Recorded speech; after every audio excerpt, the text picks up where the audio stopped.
Queridos irmãos, eu convido você a abrir o texto de Êxodo, o livro de Êxodo, capítulo 20.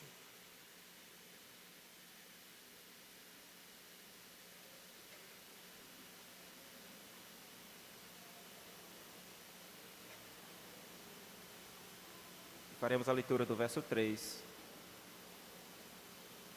onde é descrito para nós, assim como foi para o povo de Israel, o primeiro mandamento. Ou, como alguns vão chamar, das 10 palavras, a primeira delas, nós encontramos aqui no verso 3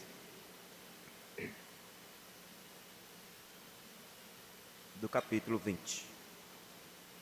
Diz assim o texto sagrado: Não terás, vamos ler juntos? Não terás outros deuses diante de mim. Amém. Esse, meus irmãos, é um mandamento fundamental. E é aquele que vem antes de todos os outros e estabelece o fundamento para eles. Todos os outros fundamentos, eles estão alicerçados neste que abre o decálogo do Senhor. Este mandamento, em certo sentido, ou os 10 mandamentos, em certo sentido, começam declarando o grande princípio que os reformadores, com a reforma protestante e o avanço da doutrina reformada, eles resumiram como sendo um princípio teológico do soli deo gloria. Somente a Deus glória. Não há outro. Não há nenhum outro, mas somente a Deus. Após o povo ser chamado e convocado a estar ali no Monte Sinai, e Moisés reunir o povo, e em meio a trovões e fumaça, Deus lembra ao seu povo que foi somente por sua mão poderosa que aquela libertação foi possível. Os versos 1 e verso 2, que nós já meditamos, eles dizem: Então falou Deus todas estas palavras: Eu sou o Senhor teu Deus, que te tirei da terra do Egito, da casa de servidão. Nós vimos pela manhã hoje, no culto, que aqui os teólogos do Westminster chamam de o prefácio dos 10 mandamentos, ou a antessala das 10 palavras, nos prepara para receber os mandamentos. E, em certo sentido, resume a ideia que o Senhor tem a apresentar por meio das 10 palavras ou dos seus mandamentos.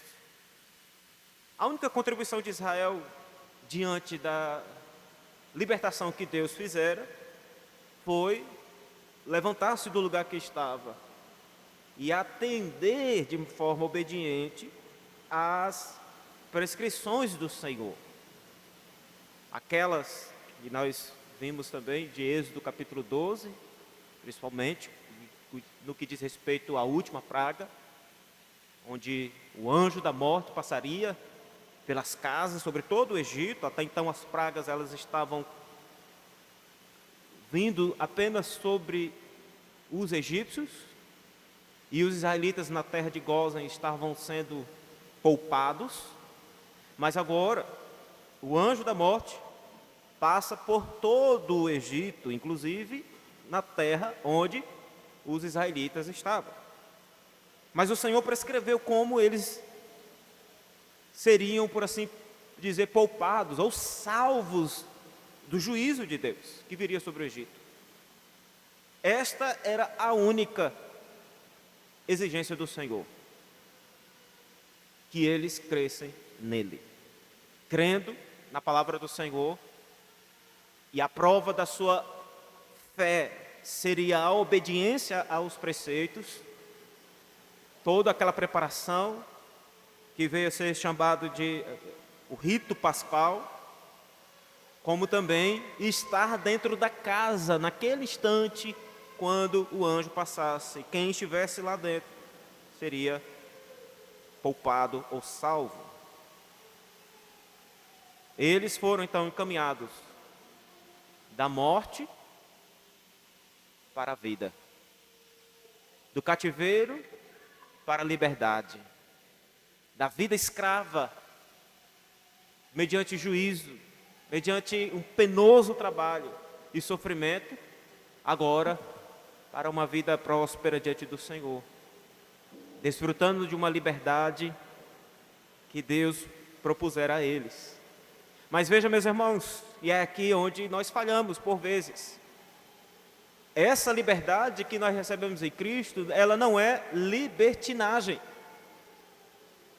E sempre que confundimos a liberdade cristã com a libertinagem que o mundo oferece, e que por vezes agregamos à nossa vida, nós então quebramos os mandamentos do Senhor.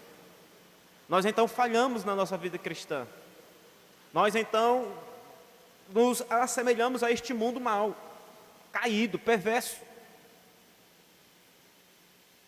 O motivo então do Senhor dar ao seu povo as 10 palavras, ou estes mandamentos, é para que eles então entendam como eles deveriam viver esta nova vida. Qual deveria ser a sua postura? E sinceramente falando, meus irmãos, de pouco mais de 10 anos de ministério, eu ainda me surpreendo quando me deparo com algumas situações de cristãos, ou de aqueles que dizem cristãos, que falham na sua caminhada, no seu testemunho, na sua postura. Tem inúmeras oportunidades de testemunhar que não há outro Deus em sua vida e são rápidos em cair na quebra deste mandamento. E se caem no mandamento de abertura, os demais, como diz Tiago, eles também vão ser quebrados, um a um. Portanto, eu quero falar com os irmãos, com base nesse texto e nessa primeira palavra do Senhor, nesse primeiro mandamento, sobre como nós devemos conhecer e reconhecer a Deus como o único Deus verdadeiro e nosso Deus, e como tal, adorá-lo. Em resumo, é isso que eu quero tratar com os irmãos. Inclusive, essa fala não é minha, eu tirei lá da pergunta 46 do breve catecismo. Eu tenho certeza que você já leu. Lá diz que a razão ou a exigência que este mandamento traz para nós é conhecer e reconhecer a Deus como o único Deus verdadeiro e nosso Deus, e como tal, adorá-lo. Mas deixa-me, em primeiro lugar, falar um pouco do contexto deste primeiro mandamento. Porque é estranho nós ouvirmos logo de cara, lá na antessala dos 10 mandamentos, o prefácio dizendo, Deus precisar dizer, eu sou o Senhor teu Deus. Eu te tirei da terra do Egito. E ainda lembrar qual era a condição deles lá, da casa da servidão. Até aí é estranho, mas tudo bem. Moisés falou que Deus enviou ele lá. O Deus da aliança que foi manifestado a ele nesse mesmo monte. Agora, o Senhor Deus então se dirigia a este povo e de cara dizer para eles, não tenham outros deuses diante de mim. Então, nós precisamos entender o porquê o Senhor está dizendo isso. Veja, então, o contexto. Os israelitas, eles acabaram de sair do Egito. E, segundo historiadores, o Egito era uma das culturas mais politeístas que já existiu na história. O que significa isso? Eles simplesmente tinham um Deus para cada necessidade, para cada situação, para cada momento havia um Deus. O politeísmo é isso, é muitos deuses, outros deuses, vários deuses. E eu tenho certeza que você não está estranhando isso, porque no nosso tempo também ainda existe esse paganismo, essa idolatria. Basta você sair um pouco do Pará e ir para algumas regiões, você vai encontrar cidades, com cada cidade um nome de um santo, ou um padroeiro, uma imagem que está ali representando. Basta você conversar com alguma pessoa, ela vai saber, é o santo do casamento, é o santo do desemprego, é o santo do casamento, do namoro, e aí por aí vai. E os egípcios, eles adoravam os deuses das terras, dos rios, das luzes, da escuridão, do sol, da tempestade, deuses em forma de homens, deuses em formas de animais. Eles juravam lealdade a esses deuses e deusas do amor, da guerra. Eles eram extremamente idólatras na forma de culto. E para cada um desses deuses eles tinham a sua adoração. Eles apresentavam as suas oferendas. O próprio faraó era uma espécie de Deus para eles. E ao que parece, irmãos, é aqui que a coisa vem a se complicar. Até mesmo os israelitas, eles aprenderam e estavam envolvidos com esses deuses enquanto estiveram no cativeiro. Como assim, pastor? Abra lá no livro de Ezequiel, capítulo 20.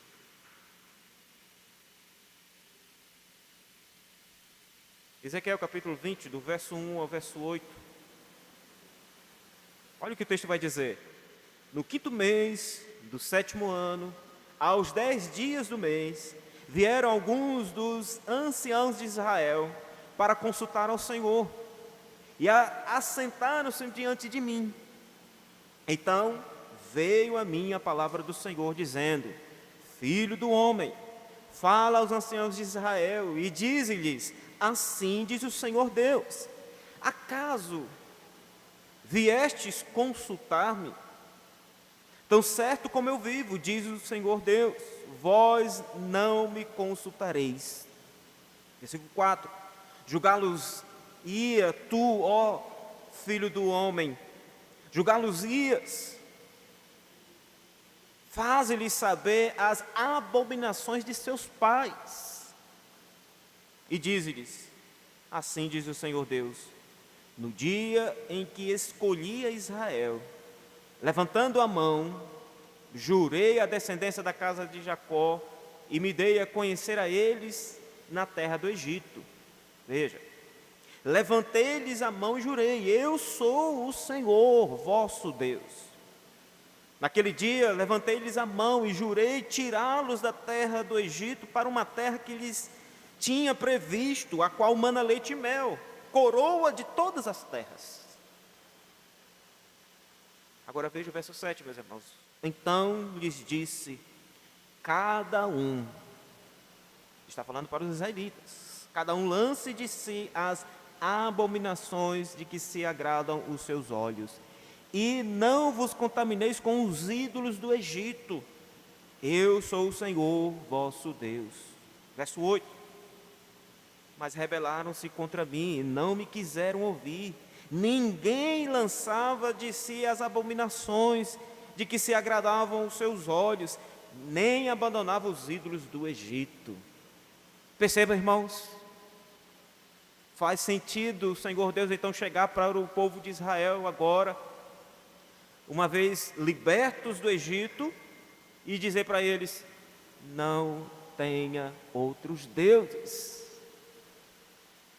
Eu falei em outro momento que tirar o povo do Egito foi algo que a mão poderosa de Deus fez com muita naturalidade. O problema agora é tirar o Egito do coração do povo. E veja, irmãos, o meio em que vivemos nos influencia. O contexto, se não influenciado, ele influencia. Os israelitas se deixavam influenciar pela idolatria politeísta do Egito. Se deixavam levar pelas adorações a outros deuses. E estavam aqui, como o profeta Ezequiel, o Senhor Deus chama ele, a levar a sua palavra. Eles estavam ainda apegados a estes deuses. E esse contexto dos israelitas também é o nosso contexto, é o meu e o seu contexto. No Éden, Deus era o nosso único Deus. Fora do Éden, abraçamos todo tipo de idolatria a fim de termos a nossa própria divindade, aquele que mais se adequa à nossa necessidade. É isso que fazemos. Foi isso que o homem fez. Fora do Éden, ele procurou criar para si um Deus que melhor pudesse se adequar às suas ambições, aos seus prazeres, às suas necessidades. Calvino diz que o coração do homem é uma fábrica permanente de ídolos, porque estamos constantemente atrás de alguém onde devemos culto, onde devemos adoração. E por vezes, este Deus que libertou os hebreus do Egito não é o Deus que nós procuramos. E isso porque a nossa natureza caída nos leva a fabricar os nossos próprios ídolos, ou sermos induzidos por uma cultura pagã e totalmente descrente em relação ao único e verdadeiro Deus, e nos leva a andar com a multidão, a viver como o povo vive. Enquanto o mundo se escandaliza com o que os pagãos e os ímpios fazem, os crentes estão vivendo de maneira natural. Nós deveríamos nos escandalizar por conta dos nossos pecados, por conta da nossa falha em ter este Deus, o Yahvé, o Deus do pacto, como nosso único Deus e como nosso único Senhor. Esse contexto então descreve, irmãos, um cenário manchado pelo pecado, oriundo dos desejos do coração e das paixões carnais. Porque ao invés de nos adequar à vontade de Deus, entender que Ele tem direito legítimo sobre as nossas vidas como nosso Criador e nosso Redentor, ao invés de nos curvarmos diante daquele que é Senhor do universo, e que sem Ele nada podemos fazer, ao invés de nos dirigirmos à casa do Senhor para prestarmos um culto agradável a Deus, nós estamos dividindo isso com outros deuses. Seja com aqueles criados pelos homens, pelos quais eles se curvam, ou seja, aqueles dentro do nosso próprio coração, e que por vezes nós mesmos nos fazemos deuses. Nós mesmos queremos decidir o nosso futuro e trilhar os nossos caminhos sem antes submetê-los à vontade boa, perfeita e agradável do Senhor. Casamos, nos relacionamos, nos envolvemos com amizades, buscamos em trabalhos e atividades, nos relacionamos com culturas deste mundo, mas não submetemos tudo isso àquilo que agrada a Deus. Que é melhor fazer aquilo que agrada a nós mesmos. É o que Paulo falou aos Colossenses: fazei, pois, morrer as paixões carnais, os desejos. Portanto, irmãos, nesse primeiro mandamento o Senhor está assumindo sua posição contra os deuses do Egito e contra todas as outras falsas deidades, sejam elas do passado, do presente ou do futuro, a fim de estabelecer o senhorio perante o seu povo. Eu sou o Senhor teu Deus, não terás outros deuses diante de mim. Em outras palavras, esse mandamento de Deus, com esse mandamento ele estava dizendo que era o único e verdadeiro Deus pelo qual o seu povo deveria adorar, pelo qual nós deveríamos prestar a única adoração, dedicar os nossos pensamentos e o nosso ser, ao mesmo tempo em que abandonamos e repudiamos os outros deuses e as outras paixões, para nos dedicar única e exclusivamente àquele que conhece o seu povo, que abençoa o seu povo, que liberta o seu povo, que vê o seu povo. Por isso, em segundo lugar, nós temos então, depois de entendido o contexto, nós temos a ordenança. E ela diz: não terás outros deuses. Fica evidente uma pergunta importante aqui, tendo entendido esse contexto. Se Deus é o único Deus, por que então ele fala de outros deuses, como se eles tivessem alguma existência real? Qual a necessidade do Senhor então chegar para o seu povo agora e dizer não tem outros deuses? Se ele já assumiu, tanto na sua palavra anterior como agora, no capítulo 20, verso 2, que ele é o único. E a resposta é que até mesmo os deuses falsos, gerados em nossa mente, eles detêm algum tipo de poder espiritual sobre os seus adoradores, os seus seguidores. Não nos esqueçamos de que nosso Deus é todo poderoso, mas há também um poder das trevas, que engana, que persuade, que induz, principalmente o povo de Deus, ao erro. E isso é um princípio da palavra do Senhor, é um ensino até. Veja como, caídos em nossos delitos e pecados, uma das consequências dessa queda foi a nossa cegueira espiritual.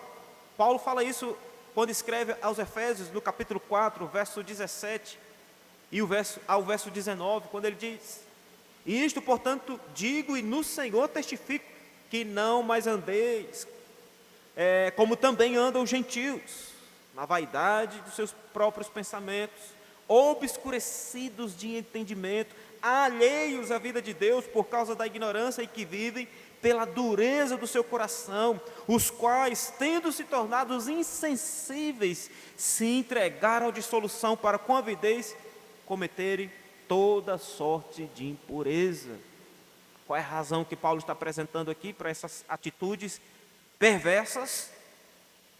A mente obscurecida. É as trevas que vieram junto com o pecado, no mesmo pacote, que cegaram os nossos olhos. Paulo ainda, escrevendo aos Romanos, no capítulo 1, verso 21 ao 25, ele vai falar a mesma ideia da cegueira espiritual do homem presente, uma vez caído em seus delitos e pecados. Veja, porquanto, tendo conhecimento de Deus, não glorificaram como Deus, nem lhe deram graças, antes se tornaram nulos em seus próprios raciocínios, obscurecendo-se-lhes o coração insensato, inculcando-se por sábios, se tornaram loucos, e mudaram a glória do Deus incorruptível, em semelhança da imagem de homem corruptível, bem como de aves, quadrúpedes e répteis. Verso 24, por isso Deus entregou tais homens à imundícia, pelas concupiscências de seu próprio coração, para desonrar o seu corpo entre si, pois eles mudaram a verdade de Deus em mentira. Como? Adorando e servindo a criatura em lugar do Criador, o qual é bendito eternamente. A cegueira espiritual trouxe isso. Ao invés de prestarmos a adoração ao único Deus vivo e verdadeiro, Criador de todas as coisas, mediante a nossa cegueira, adoramos a criatura. Olhamos para a criação de Deus e vimos: está aqui o nosso Deus. Aos Gálatas, o apóstolo Paulo vai falar a mesma ideia. Outrora, porém, não conhecendo a Deus, servis a deuses que por natureza não são. Portanto, meus irmãos, faz sentido o Senhor chamar o seu povo agora e dizer: não tenham outros deuses, Não é porque eles têm uma existência real e material em nosso meio, mas há uma existência espiritual, perversa e maligna, que induz os homens ao erro. E os deuses do Egito possuem um poder real sobre a mente e o coração dos egípcios, como também dos israelitas e sobre todos os que estão na mesma condição de pecado e destituídos da glória de Deus. Você quer saber por quê? Por vezes você está fazendo o que está fazendo e que não tem agradado ao Senhor, é porque você tem alimentado os desejos e os prazeres do ídolo do seu coração. Os desejos que estão lá sendo alimentados. E por vezes o ídolo do seu coração é você mesmo. Ou com aqueles de mente mais fraca que se rende a um ídolo aqui dessa terra, a um ator de filme, de novela, de rede social, a um influencer dessas comunidades sociais, das redes sociais que existem. E se esse influencer ele faz tal coisa, eu vou fazer também. Se ele indicou tal coisa, eu vou querer também. Se ele está usando algo da moda, eu vou usar também, porque ele é o meu ídolo.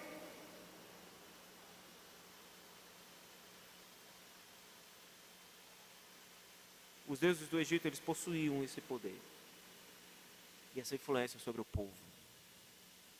E o Senhor está trabalhando na mente e no coração desse povo, manifestando seu poder, sinais e maravilhas, como também falando para eles do perigo que é de ter estes deuses como seu Deus. É por essa razão, meus irmãos, que Deus se deu ao trabalho de derrotar estes deuses, ou essa força, esse poder maligno, um por um, com as 10 pragas. Para cada praga que o Senhor manifestou ao Egito, ele estava atacando diretamente um deus deles. E ele fez isso por algumas razões. Primeiro, para mostrar a sua glória, o seu poder, a sua soberania e majestade, sendo ele o único que existe e digno de ser adorado. Segundo, para que seu povo, os israelitas, o conhecesse plenamente, temesse o seu glorioso e poderoso nome, vendo que Ele é o Todo-Poderoso, Ele é o Senhor, Ele é o Libertador. E terceiro, e esta é uma reação natural para aqueles que entendem essa verdade, o Senhor fez isso para que eles vivessem sobre o seu senhorio e graça. Quando nos submetemos a adorar e a viver para esse único e verdadeiro Deus, nós estamos dizendo: Senhor, eis-nos aqui, como teus servos. Agora veja, irmãos, em terceiro, ele vai falar também de uma outra realidade: não ter outros deuses diante dele. O primeiro mandamento, ele é mais do que uma proibição de adorar deuses menores. Não é o Senhor aqui não está fazendo uma comparação dele com esses outros deuses e dizendo: eu sou melhor do que eles, gente, prefiram a mim.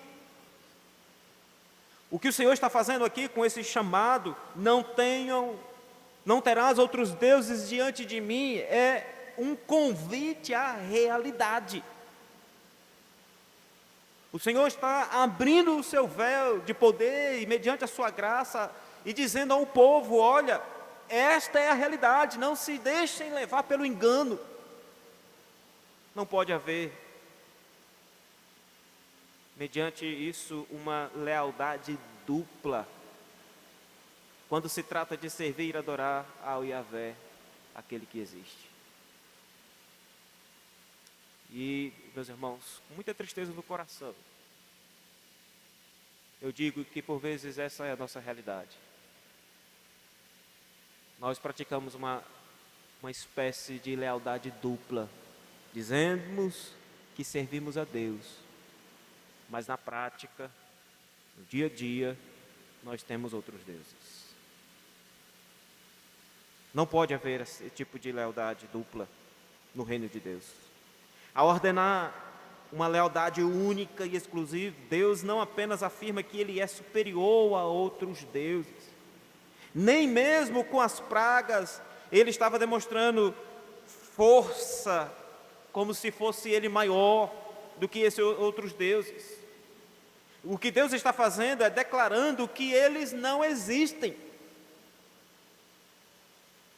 Enquanto 400 anos o povo esteve ali escravo, clamando e suplicando, Deus ouviu o seu clamor, Deus manifesta o seu poder. Providenciou o meio de libertar o seu povo, levando Moisés como mediador, Arão para falar as palavras, como sendo o profeta de Deus ali. E a manifestação de poder de Deus é dizer: olha, o Deus de Abraão, de Isaac e de Jacó sou eu. O que eu estou fazendo aqui é provando que de fato eu sou aquele que existe, não esses deuses que vocês estavam acostumados e habituados aí no seu contexto. Eles não fizeram nada por vocês e nunca farão.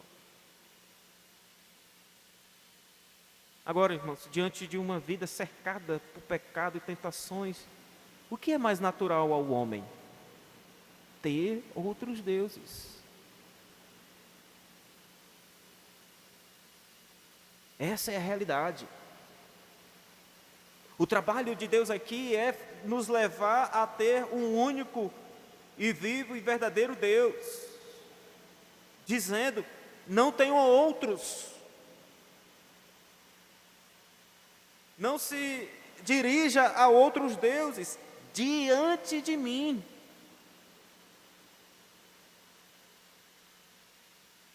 O que é mais natural para nós, como seres caídos?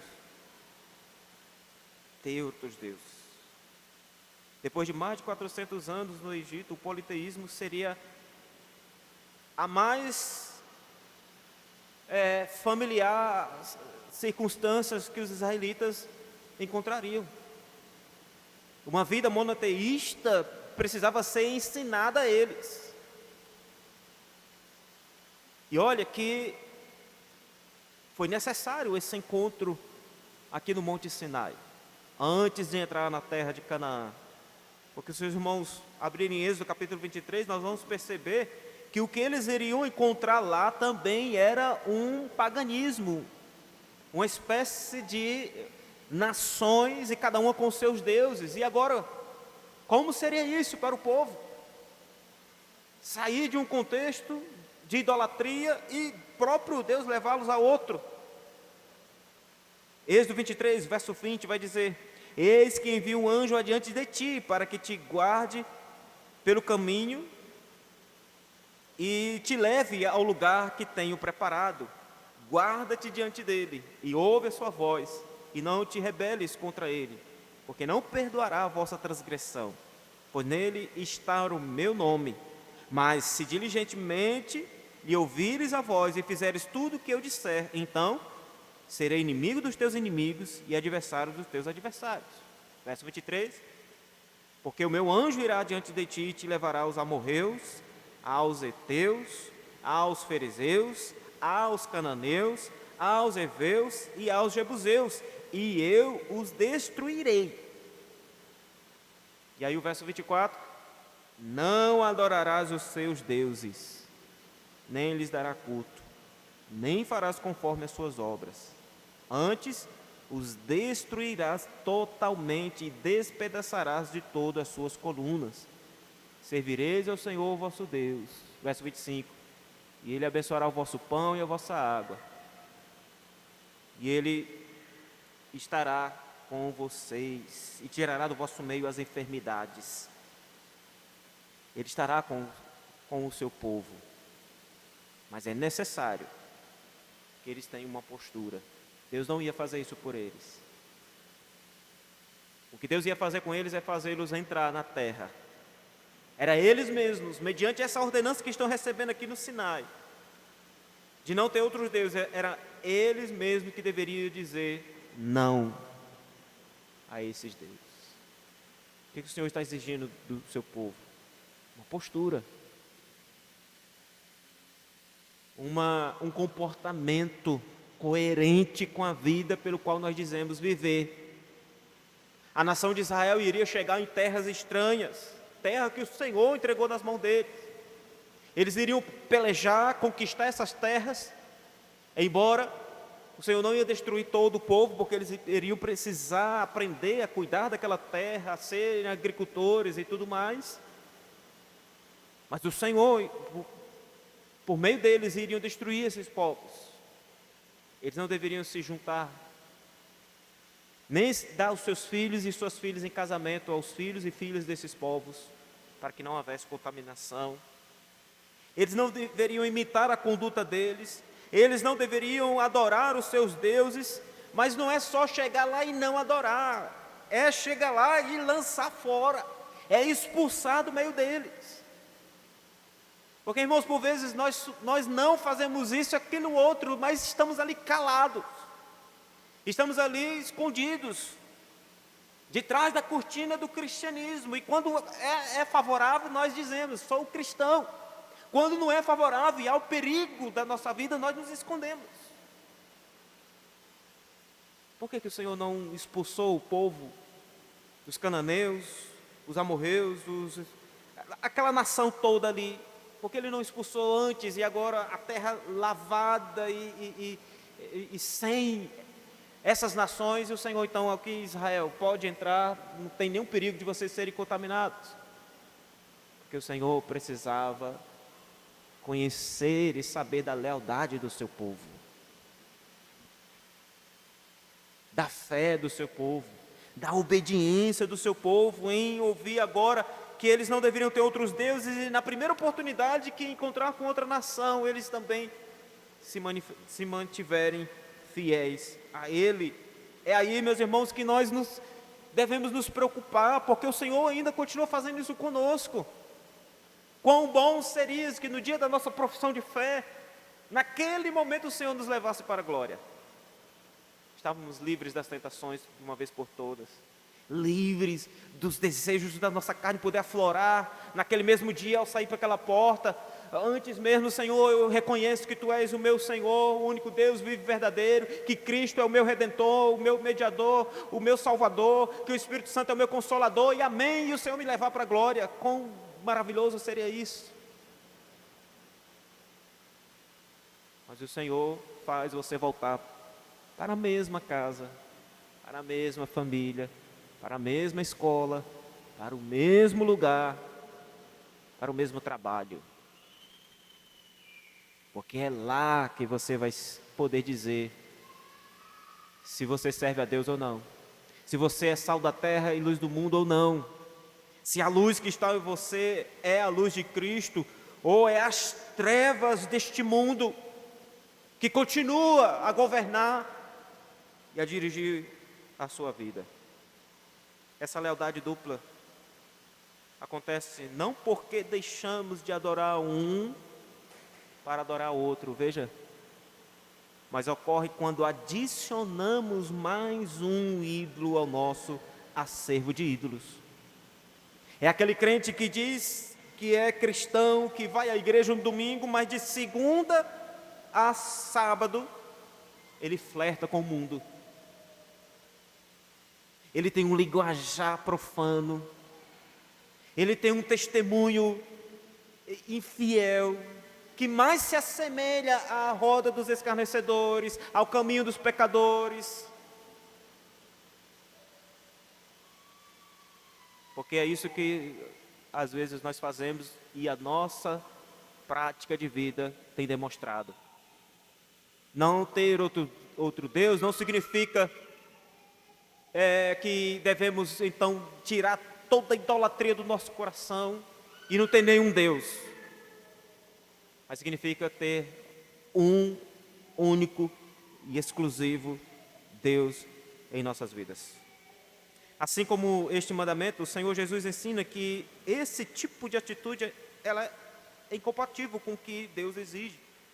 Em Mateus capítulo 6, verso 24, por exemplo, o Senhor Jesus diz, ninguém pode servir a dois senhores, porque ou há de aborrecer-se de um e amar o outro, ou se devotará a um e desprezará o outro. É claro que o contexto que ele está falando aqui de riquezas, né? Não poder servir a Deus e as riquezas, mas é um ídolo. Deus não aceita essa lealdade dupla, esse farisaísmo, essa vida disfarçada que você é colega de um e sorri, abraça, mas do inimigo você está, enquanto sozinho com ele, você também é colega dele, sorri e abraça. É por isso que o mandamento diz: não terás outros deuses diante de mim. O mais grave de tudo isso é que isso é feito diante de Deus. É impossível acontecer alguma coisa sem que Deus saiba, meus irmãos. As palavras diante de mim significam diante da minha face. Você pode estar vivendo uma vida dupla, longe dos olhos da igreja, longe dos olhos dos seus pais, longe dos olhos daqueles que te conhecem, mas é impossível, longe dos olhos de Deus. Deus sabe, Deus conhece, Deus sonda. Como um Deus onipresente, onisciente que é, não há nada que Deus não seja capaz de conhecer, ou que Ele é capaz de ver. Davi diz isso: se suba aos céus, lá tu estás, se desça ao mais profundo abismo, lá tu estás. Agora à tarde eu conversando com a minha esposa e a gente falava sobre isso. Não tem como um pecado ficar encoberto. Uma hora vem à tona. Uma hora o Senhor expõe as impurezas do seu coração. Nínive, quantos anos estava ali vivendo de maneira perversa? O Senhor chama o profeta Jonas e diz: vai até Nínive, prega contra ela, porque a sua iniquidade chegou às minhas narinas. Quantas vezes Sodoma, Gomorra, estava vivendo na sua iniquidade e achou que nada iria acontecer, que poderia desfrutar de tudo e fazer de tudo. Mas o Senhor viu, e o Senhor aplicou a sua justiça. Com Deus, meus irmãos, é tudo ou nada. É um voto e um pacto que você faz, e que o Senhor está fazendo com o povo, e Ele espera a resposta do seu povo no monte, naquele momento.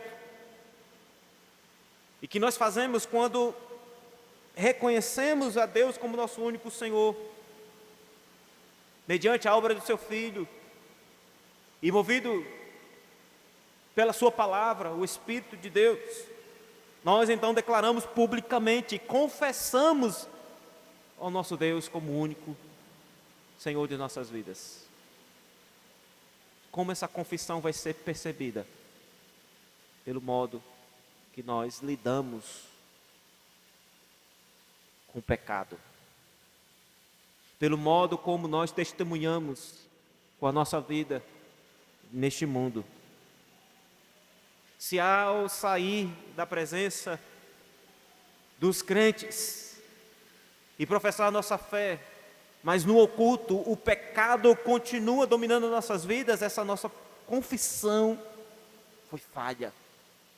E corremos o risco, se não nos arrependemos de fato, de nos encontrarmos como o juiz das nossas vidas e dizer: Senhor, nós confessamos e profetizamos até. E nós vamos ouvir também uma confissão: apartai-vos de mim, porque eu não vos conheço.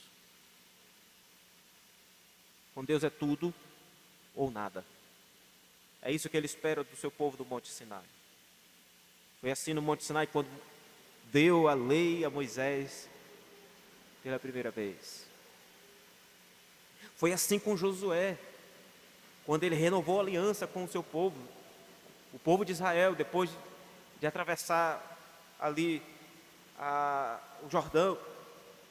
Josué 24, verso 14, verso 15, ele diz: agora, pois, temei ao Senhor e servi com integridade e com fidelidade, deitai fora os deuses aos quais serviram vossos pais, da além do Eufrates e no Egito, e servi ao Senhor. Veja que até esse momento o povo ainda estava com os seus deuses, que aprenderam lá do Egito. Deitai fora os deuses aos quais serviram vossos pais, além do Eufrates e no Egito, e servir ao Senhor. Porém, se vos parece mal servir ao Senhor, escolhei hoje a quem servais, se aos deuses a quem serviram os vossos pais, que estavam da além do Eufrates, ou aos deuses dos amorreus, em cuja terra habitais. Eu e minha casa serviremos ao Senhor. Se você tem essa parte do versículo final, eu e minha casa serviremos ao Senhor, lá no quadro da sua casa, mas você é aquele que flerta com esse mundo, rasga isso aí. Porque você é um mentiroso. Você está enganando a si mesmo, não a Deus. Ele sabe que você está fazendo uma falsa profissão.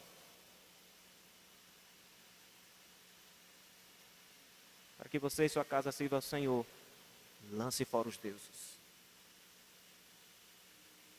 O profeta Elias fez isso também no Monte Carmelo. 1 Reis 18, 21. Quando ele libertou os israelitas de sua escravidão a Baal. Então Elias se chegou a todo o povo e disse: até quando cocheareis entre dois pensamentos? O que ele está querendo dizer? Até quando vocês vão ficar saltando de um para o outro? Sirva a Deus, sirva a Baal, estou com Deus, estou com Baal. Se o Senhor é Deus, seguiu. Se é Baal, seguiu.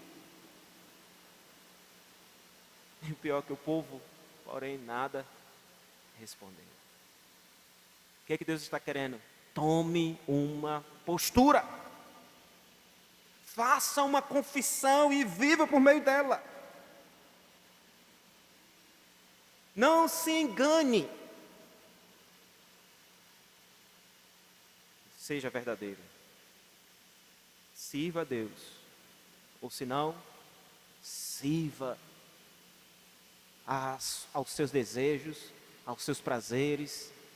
Foi isso que Paulo fez lá em 1 Coríntios capítulo 5, quando teve notícia que a igreja estava sendo negligente, junto com a liderança, diante de um pecado terrível que estava acontecendo na vida de um jovem, tendo relações com a mulher do seu pai. Todos sabiam disso e ninguém fez nada. Paulo repreende a liderança, repreende a igreja, repreende o jovem e ainda diz: expulsa ele do meio de vocês. E muitos jogam pedra em Paulo. Que autoridade é essa para expulsar alguém?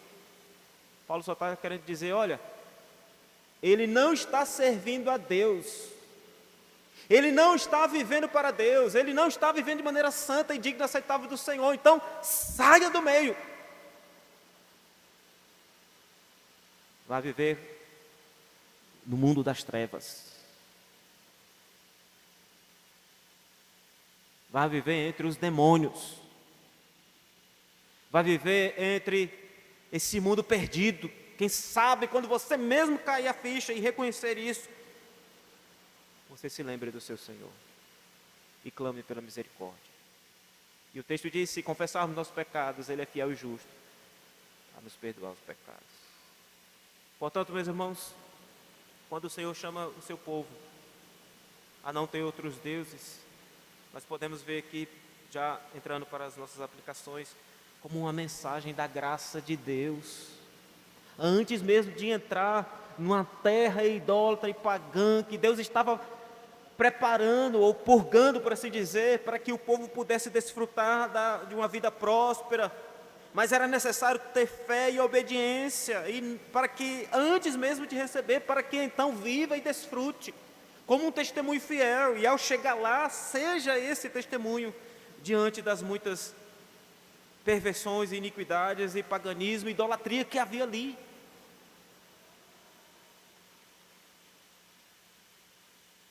Eu citei no início a pergunta do breve catecismo, de número 46, onde os teólogos do Westminster, eles vão falar que esse primeiro mandamento traz uma exigência. E eu quero fazer as explicações citando essa pergunta e resposta e fazendo algumas aplicações para as nossas vidas.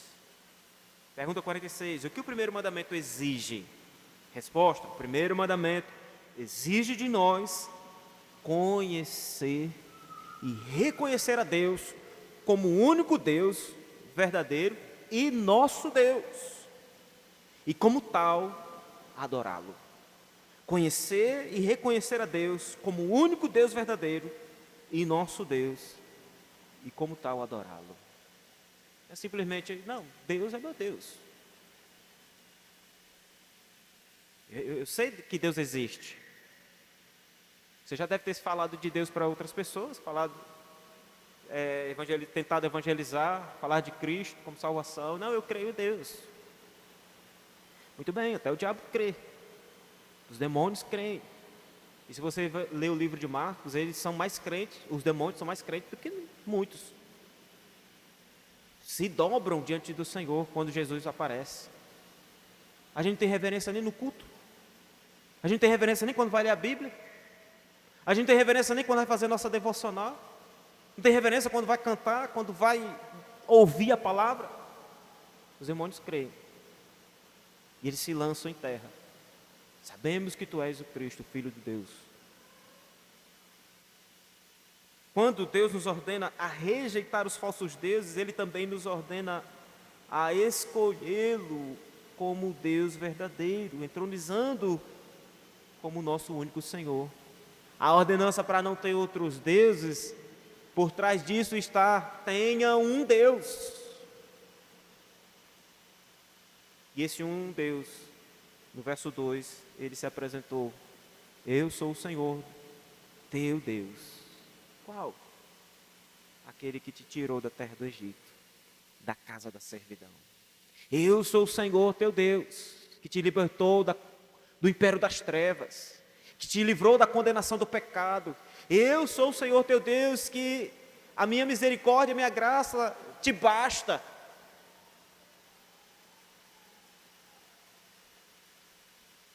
E para fazer de Deus o nosso único e verdadeiro Deus, é preciso rejeitar e repudiar os falsos deuses. Nós lemos isso na liturgia, meus irmãos. Foi o que Paulo ensinou. Fazei, pois, morrer a vossa natureza terrena. E ele vai descrever toda ela em detalhes.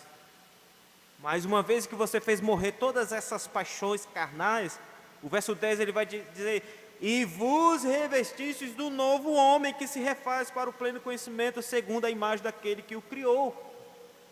É tirar um e colocar outro no lugar. Não é deixar a casa vazia, a mente vazia, o coração vazio.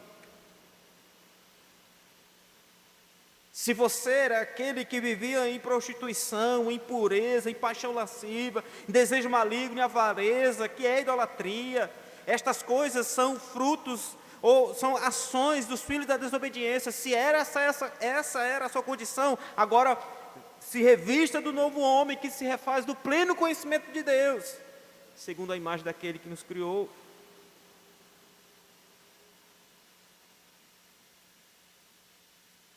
Abandone a velha vida e viva a nova vida em Cristo. Se você diz crer em Deus, crer na obra de Cristo, se você diz ter o Espírito Santo na sua vida, então viva de maneira tal que o nome de Deus seja glorificado, que Cristo seja anunciado, que o Espírito Santo conduza você a falar das maravilhas de Deus. O que você sabe das Escrituras, o que está no seu coração, quais são as palavras as conversas que você tem tido com seus amigos, na internet. Se você diz que pertence a Deus e que vive para Ele, então você deve ser aquele que ama a palavra de Deus, que guarda a palavra de Deus no coração para não pecar contra Ele. Que essa nova vida, ela vive as virtudes que o Espírito Santo de Deus aplica em você. Uma comentarista, uma escritora, melhor dizendo, ela falando sobre os 10 mandamentos, ela diz o seguinte: fomos criados à imagem de Deus. Quanto mais adoramos um ídolo, mais nos conformamos à sua imagem. Fazer morrer um ídolo é ser restaurado à imagem de Deus. E quando isso acontecer, então nós nos aproximamos ainda mais de Deus e não nos afastamos. Portanto, o primeiro mandamento é uma promessa de lealdade ao reino de Deus aqui e agora.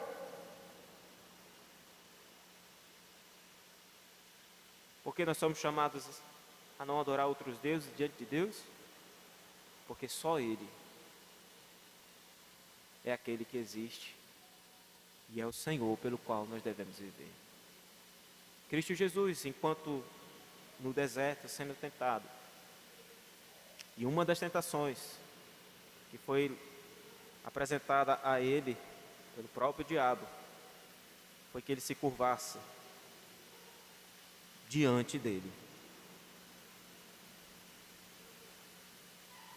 Mateus 4, verso 8: levou ainda o diabo a um monte muito alto, mostrou-lhe todos os reinos do mundo e a glória deles, e lhe disse: tudo isso te darei, se prostrado me adorares. O que o diabo queria?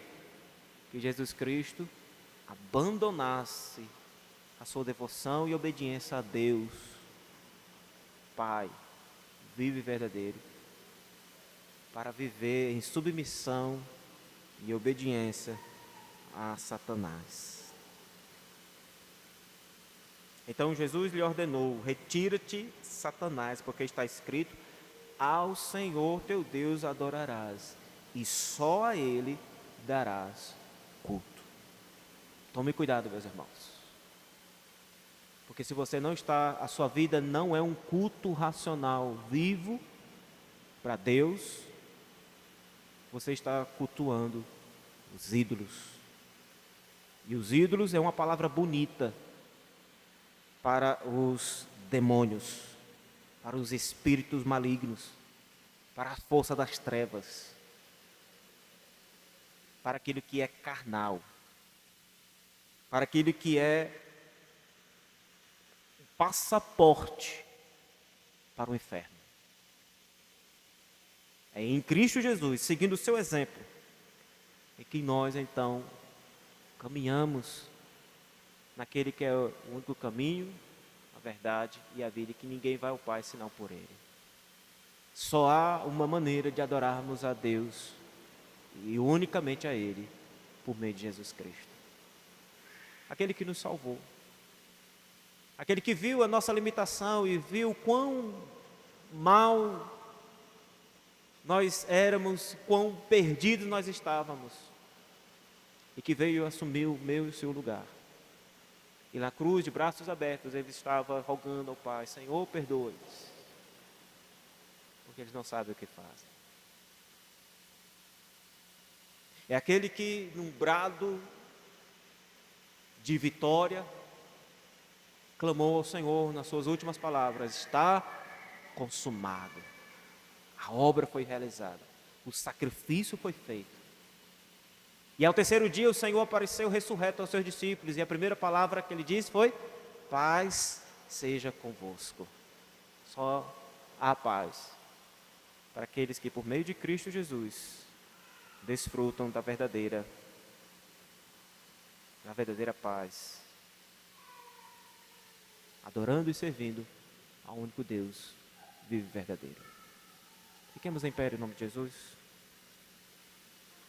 Que o Senhor Deus, por meio da sua palavra, aplique aos nossos corações, e que sejamos fiéis a Ele em tudo. Senhor Deus e Pai, depois de ouvir essa palavra, ó Deus, nós curvamos nossas cabeças.